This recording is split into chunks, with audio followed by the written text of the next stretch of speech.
We are discussing physical world and measurement. Under that, let us focus on understanding something what is known as systems of units or system of units. Now, why it is required? As we know, physics is such a branch of science which deals with the study of nature and natural phenomena. For a precise description of any such phenomenon, measurement of the quantities involved is very much essential. For example, every body, when free, falls down on the surface of the earth. To understand this natural phenomenon, we must know why the body falls. With what velocity does the body fall? Is this velocity a constant? What is the time taken by the body to reach the ground? Does this time depend upon the mass of the body? Is the time a function of height of the body? And so on and so forth. To answer all these questions, measurement of distance, time, mass, these are all very much essential. In almost every physical situation, we realize the necessity of measurement. For example, an electric bulb glows by consuming electric energy, which costs us. Measurement of energy consumed is a must. If someone is having fever, measurement of temperature of a body is essential. So thus we find that the observation and measurement form the backbone of physics. Lord Kelvin once remarked, I quote, when you can measure what you are speaking about and express it in numbers, you know something about it. But when you cannot express it in numbers, your knowledge is of a mere and unsatisfactory kind. Unquote. Professor Franklin used to say that the most important thing for a young man to acquire from his first course in physics is an appreciation for precise details. So therefore, thus the need for accurate measurement is stressed here. Accurate measurements are essential for the development of physics. The perceptions beyond what the data shows are also important. So all the quantities in terms of which laws of physics are described and whose measurements is necessary, they are all called physical quantities. So let us understand on the measuring process. How do we measure? So the process of measurement is basically a comparison process. It involves the selection of a unit of measurement and comparing the quantity with the standard unit. The standard unit chosen should obviously be of the same nature as that of the quantity to be measured. For example, unit of length has to be in terms of length only. Similarly, unit of mass has to be in terms of mass and so on. So the chosen standard of measurement of a quantity which has essentially the same nature as that of the quantity is what is called unit of the quantity. So in comparing the quantity with the standard unit, we have to find the number of times this unit is contained in the quantity.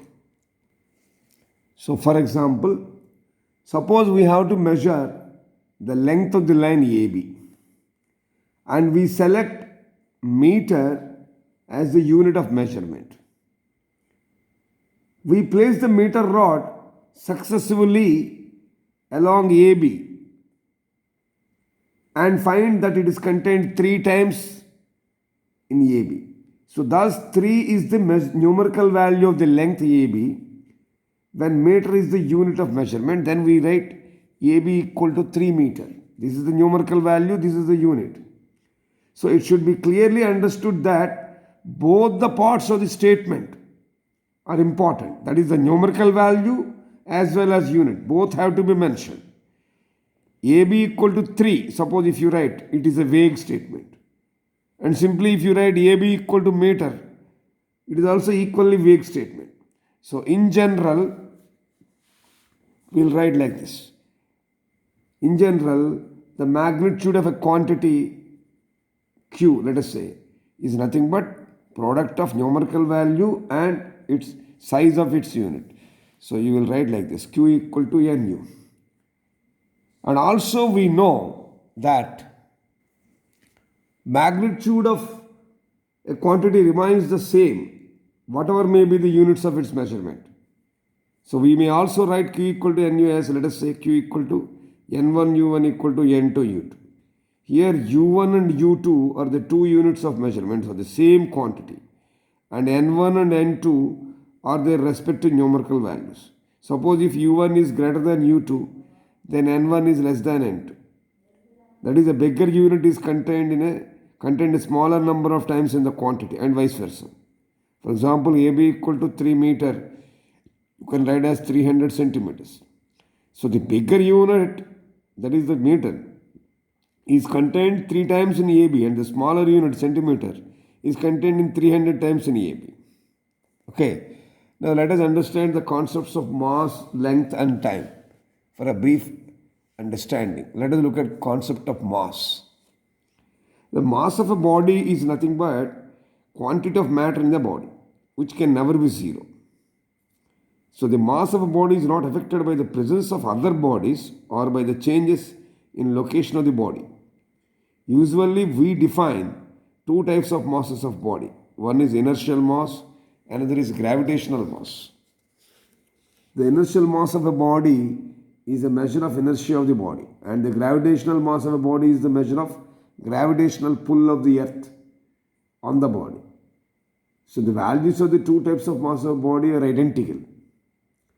So the most common unit of mass is kilogram. Originally, 1 kilogram is defined as the mass of 1 cubic decimeter of water at 4 degrees centigrade. It was modified later. That you need to know briefly about mass. Now when you look at length, so this concept of length in physics is the concept of distance in everyday life.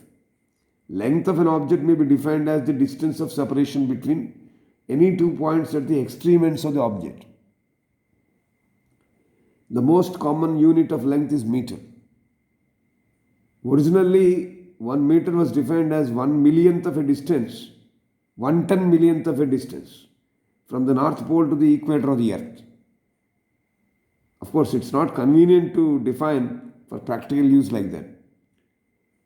So, the General Conference of Weights and Measurements modified the definition of meter in the year 1899. 1 meter was then defined as the distance between two lines marked on a platinum iridium bar kept at a constant temperature of 273.16 Kelvin and at 1 bar pressure. This rod was preserved at the International Bureau of Weights and Measurement at Sarus near Paris, France.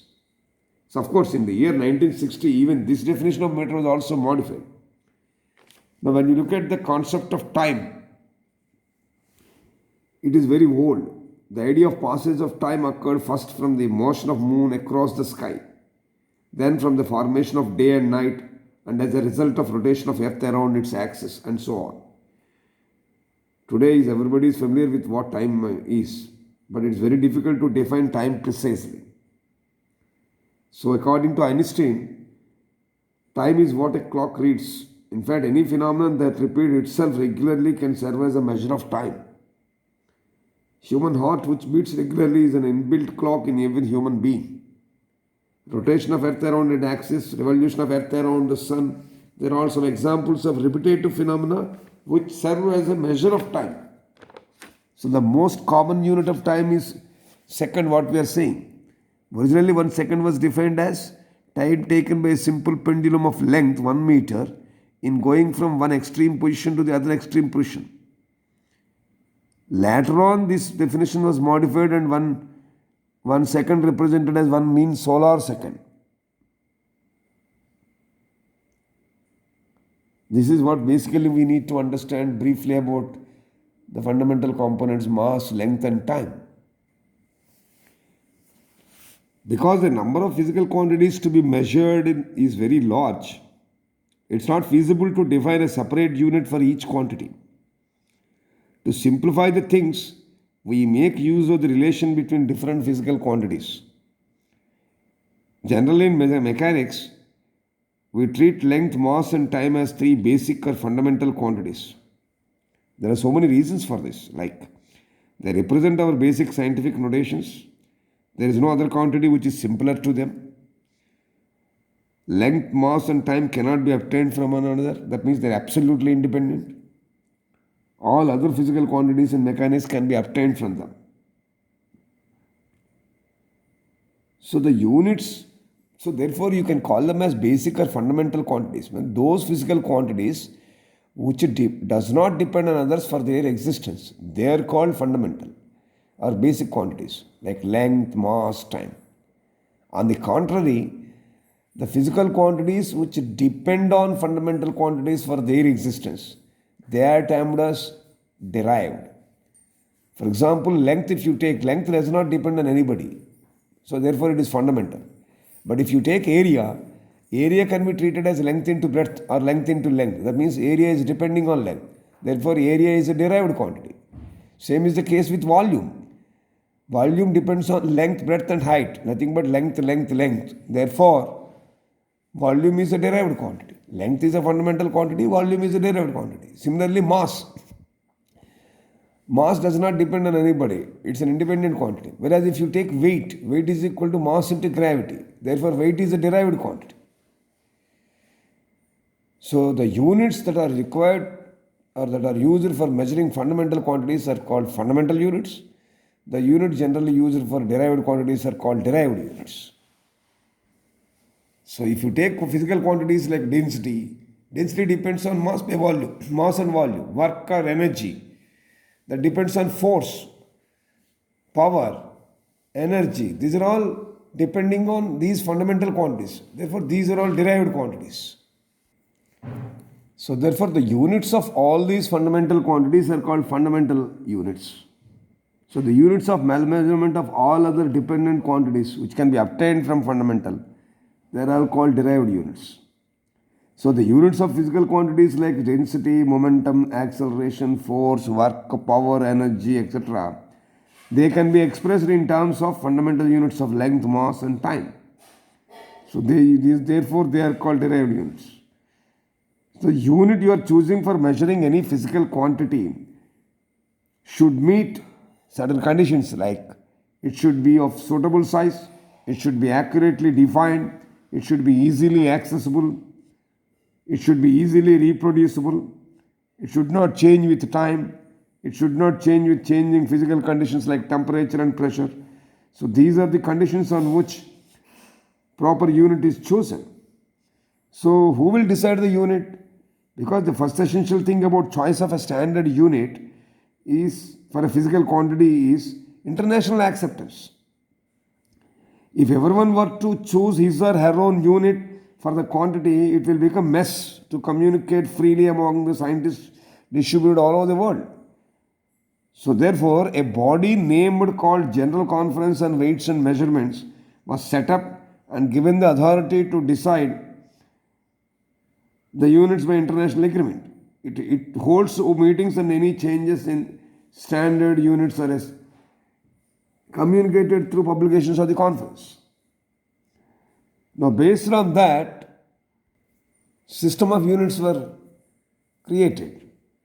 A system of unit is nothing but the complete set of units, both fundamental and derived, for all kinds of physical quantities. Each system is named in terms of fundamental units on which it is based. So the common systems we generally come across in mechanics are given here, called as CGS system, FPS system and MKS system. The CGS system is nothing but a Gaussian system. This measures length in centimeters, mass in gram and time in second respectively. Whereas FPS system, it is a British engineering system of units. It uses foot as the unit of length, pound as the unit of mass and second as the unit of time. Whereas MKS system, it is based on meter, kilogram and second as the fundamental units of length, mass and time. So the CGS and MKS systems are called metric systems or decimal systems because multiples and submultiples of basic units are related to the practical units by powers of 10. So the drawbacks of CGS system is that many of the derived units in the system are inconveniently small. So the advantage of MKS system are some of the derived units are of very convenient size. Also, the MKS system leads us to the electrical units and practical purposes. The FPS system is losing its popularity because of the inconvenient multiples and submultiples involved in it for conversion. So, if you extend MKS system, all fundamental values of electrical conductivity can be calculated in this. So, from this, we will get Internet Standard System of Units, what is known as SI system. So, the name SI is an abbreviation of Lie Système International D Unites. It's a French equivalent of International System of Units. The system was introduced in 1960 by General Conference of Weights and Measures. The system of units is essentially a modification over the MKS system and is therefore called rationalized MKS system. This rationalization was essential to obtain the units of all the physical quantities in physics as the fundamental units of mass, length and time on MKS system could be used to obtain the units of physical quantities in mechanics only. So SI system is based on 7 fundamental units and 2 supplementary units like this. This is the basis for SI system. These are the fundamental basic physical quantities. Mass measured in kilogram represented as kg. Length measured in meter represented as m. Time measured in second represented as second. Thermodynamical temperature, which is measured in Kelvin, represented as Kel. Electric current is represented in ampere, represented as A. Luminous intensity, that is light intensity, represented, measuring unit is candela, represented as CT. And quantity of matter is represented as in moles, represented as mole. Apart from these 7 fundamental quantities, we have 2 supplementary quantities called plane angle measured in radians, represented as rad, and solid angle measured in steradian, represented as SR. So, in addition to these fundamental units and supplementary units, there are a large number of derived units on the system. Like some of them can be listed like this. Derived units, force measured in Newton, represented as this. Work or energy measured in joule, represented like this. Power measured in watt, representing. This is a symbol of unit representation. Electric charge, coulomb, is the unit. Electric potential, volt, is the unit. Electric capacity, Faraday is the unit. Faraday is the unit. Magnetic flux, Weber is the unit. So let us understand the main advantages of SI over other system of units. For instance, SI is a coherent system of units. What is meant by that? That is, a system is based on a certain set of fundamental units from which all derived units are obtained by multiplication or division without introducing the numerical factors. That is what is basically coherent system of units means. I am just recapping. SI system is a coherent system of units. That is a system based on a certain set of fundamental units from which all derived units are obtained by multiplication or division without introducing numerical factors. Now, SI system is a rotational system of units. What is rotational system of units? As it assigns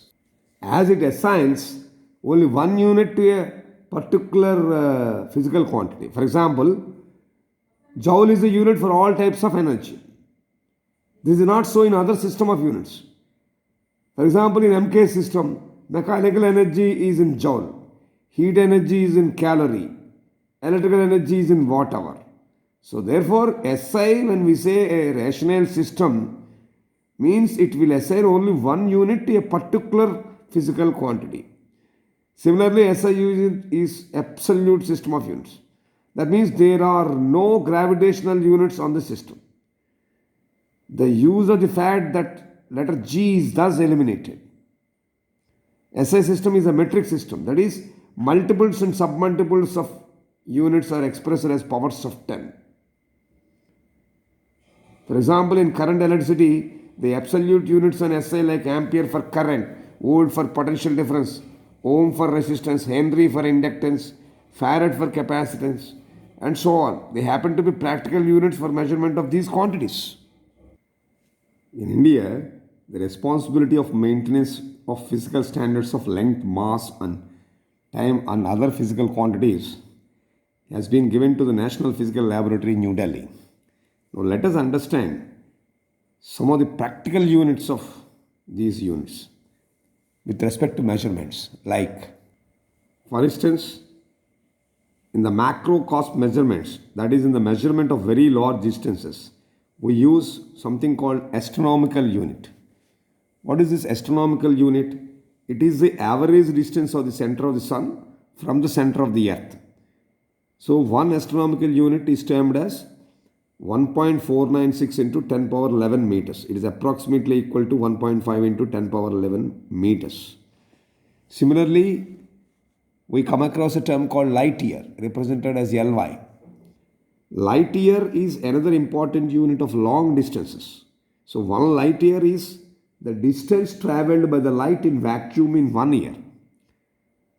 Because the velocity of light in vacuum is 3 into 10 power 8 meters per second, and 1 year means 365 into 24 hours into 60 into 60 seconds. Therefore, 1 light year you can calculate as 3 into 10 power 8 into 365 into 24 into 60 into 60 second meter.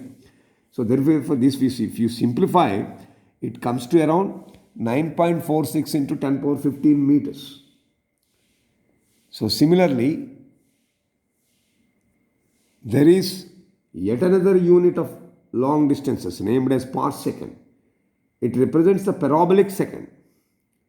1 parabolic second is the distance at which an arc of 1 astronomical unit long subtends at an angle of 1 inch.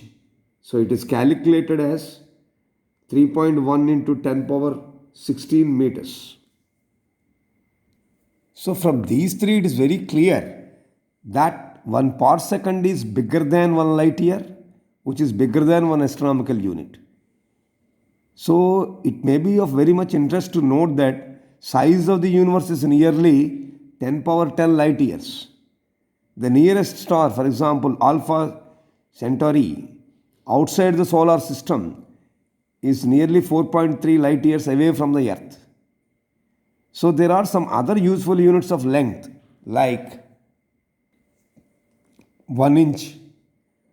1 inch is 0.0254 meters. Similarly, 1 foot. 1 foot is 0.3048 meters. 1 yard, 0.9144 meters. Similarly, 1 mile, 1.609 into 10 power 3 meters. And an seas, 1 nautical mile. This is 1.852 into 10 power 3 meters. So, in the microcosm measurement, that is the measurement of small distances, we use some more units like, so we come across these 4 more units in the measurement of very small distances, like let us say 1 micron. Now 1 micron represented as 1 mu or 1 μm is 10 power minus 6 meters.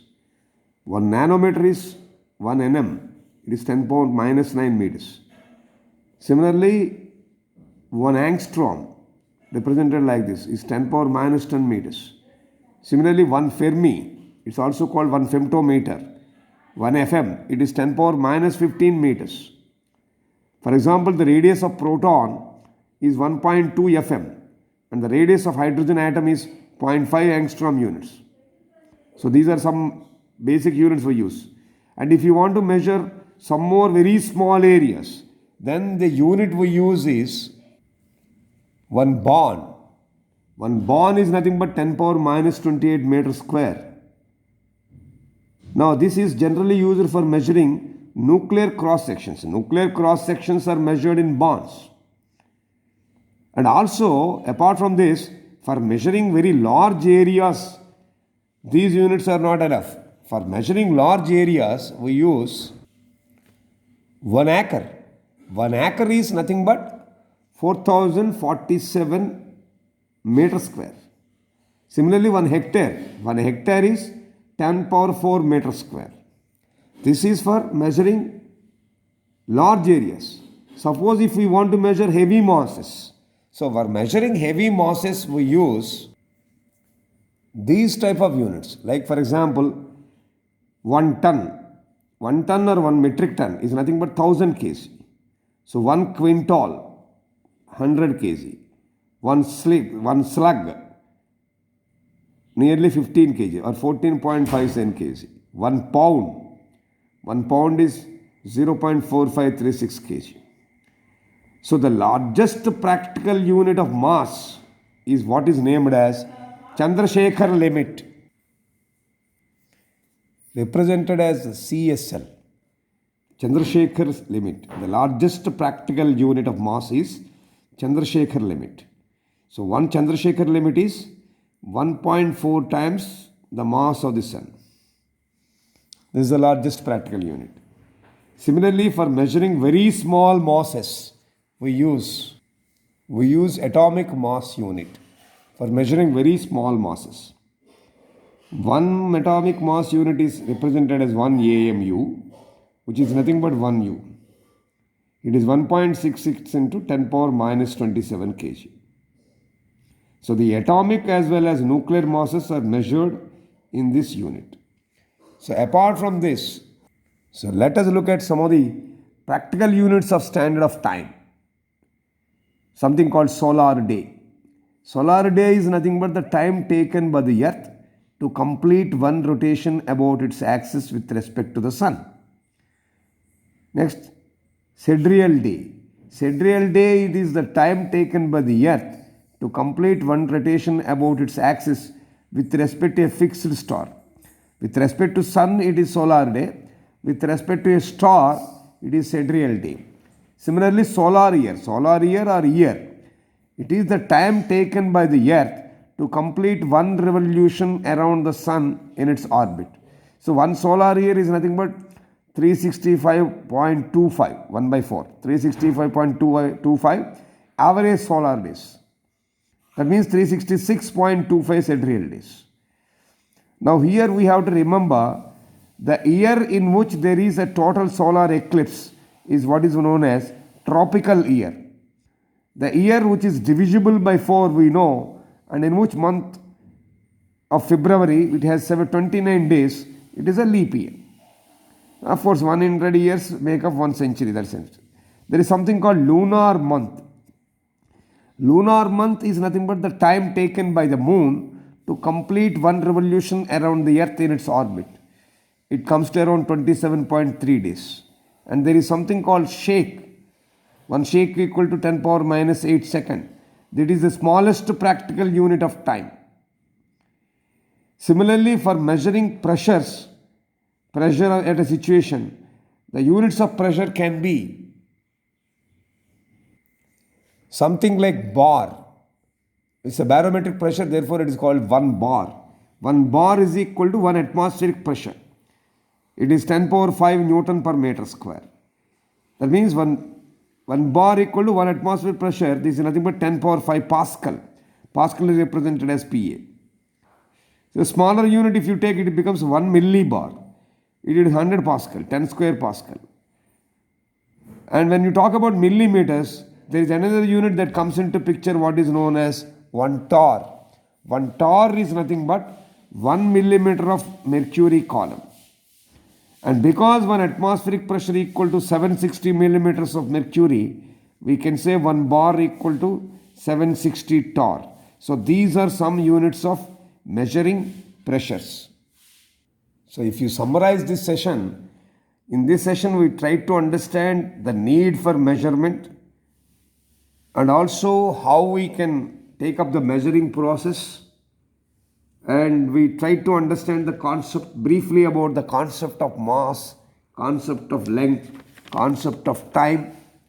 Based on that, we tried to distinguish the quantities as fundamental and derived quantities and their respective units, and how do we take the unit as a standard, how choice of standard unit can be taken, how it can be taken, and who will decide the units. And then we looked at understanding the system of units as CGS system, FPS system and MKS system, their drawbacks and the importance of international system of units and what are its advantages of SI system.